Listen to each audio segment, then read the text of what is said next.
Hi everybody, it's Eerie Dana, and in today's video I attempted the thrifted ghost painting challenge.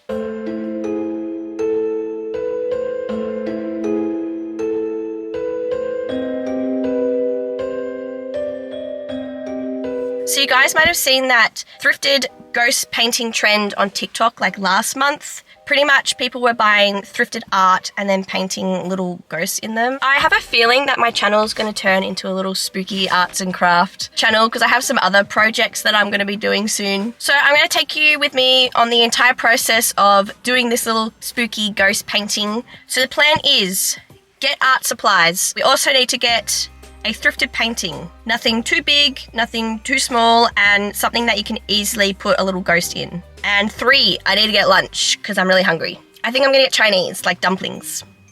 So that's what I'm gonna do today. I think it's gonna be a fun little video and you guys can watch me fail miserably because I am not very good at art. I can't paint, I can't draw, just don't know how to do anything. Maybe I'm underestimating myself. Maybe this is gonna turn out so well.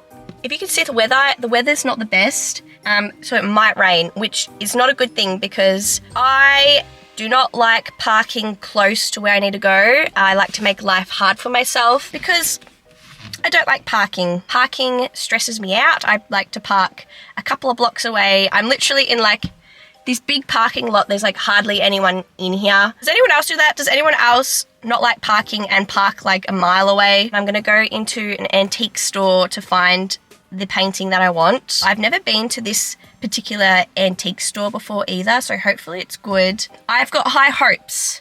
Let's manifest and let's go. Hello, this is voiceover Dana because I cannot vlog and talk in public. I don't know how people do it. Anyways, I walked to the antique store and I saw this cow skull out the front and I thought, I really want that, but I have nowhere to put it, so I unfortunately had to leave it behind. I then went inside to have a look at the vintage artwork that was there. I couldn't really find too much, but I had a look at some of the other things while I was there. I was looking for some whimsy goth items for my room as well. Look, there was a chicken. But it was such a nice little store and it was well set out as well. I had a look at the creepy dolls. I always look at the creepy dolls. Now, there was some really creepy dolls in here that definitely gave me haunted vibes. Like, have a look at this one. There was this one missing an arm, but she was kind of cute. Now this one definitely gives me a vibe. If you get a feeling from this doll, can you please comment what you feel in the comments? There's definitely something about her. They had all these awesome old CDs and vinyls. That was really cool to see.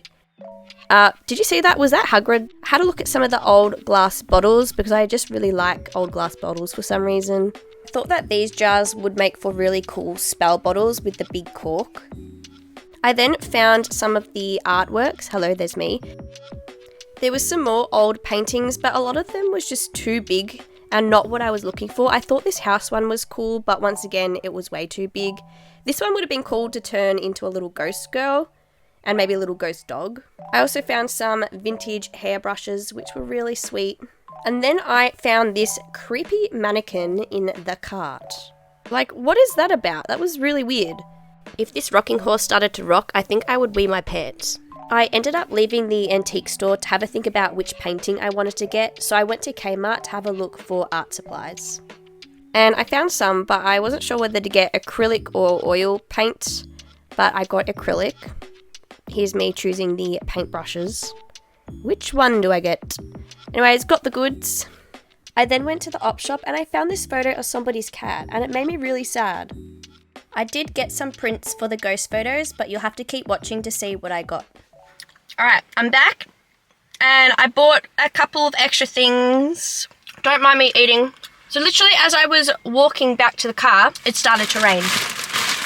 Anyways, so I got the paintbrushes, and I got the paint. And then from Kmart, on my way out, I quickly grabbed this to buy. I grabbed this little white tank because I need a little white t-shirt for when it starts to get a bit warmer. Also on my journey for looking for the thrifted painting, I might have walked into another op shop and bought some clothes. I was looking for whimsy goth vibes. I'll show you this one on. It's a really beautiful fabric. It's black and like the flowers are sort of like a yellowy tone. I also got this little cardi thing, little purple cardi, and it's got really cute little beads. I have been looking for ages for like a little plain black long skirt. Need another dumpling. The antique store I went into was so cute. I've never been in there before, and the guy at the counter was so nice. I'm definitely going to go there a lot more now that I've checked it out. I think it's got a great range and a great selection of antique stuff. But I got this little dish, this little plate, just to put my candles on. I'm going to eat my spring rolls, drink my juice, and then go home and practice painting the ghosts before I paint them on. Alright, it's time to start practicing the ghosts just so I can get an idea of how I actually want them to look like before I paint them. But I ended up having to go to another town to try and find some old art that I could use, and I think I found the perfect ones. Drum roll please. I'll show you the prints that I got. I ended up finding these old mass-produced prints of art, and I think they're going to be the perfect little backdrops for the ghosts. They also came in some frames that I will show you at the end. I reckon they're also sun damaged because you can see that the non-exposed areas that were in the frame are still the original colour, and the actual print is a lot more faded.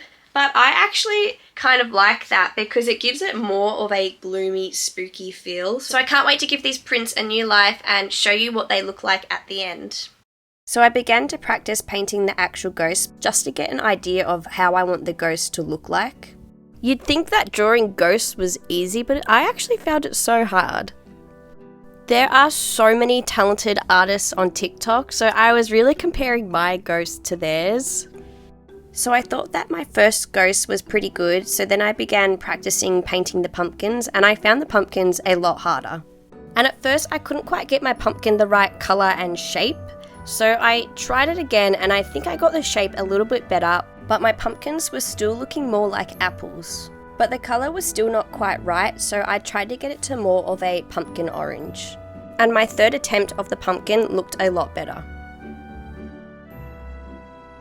Now it is time to start on the real painting. I was so scared starting this because I really didn't want to stuff this up. But then I sort of just went along with it and didn't think about it too much. So I started with the two little ghost pals at the front, and then I wanted to add some pumpkins in as well to give it more of a Halloween feel. But I will stop talking now, so grab something to eat, drink some tea, and let's sit down together and chill while I paint some ghosts.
It is like 8 o'clock at night and I have finally finished my ghost paintings. Are you ready to see them? I am super happy with how they turned out. So I'm going to put them in their frames and I'm going to show you guys what they look like up close.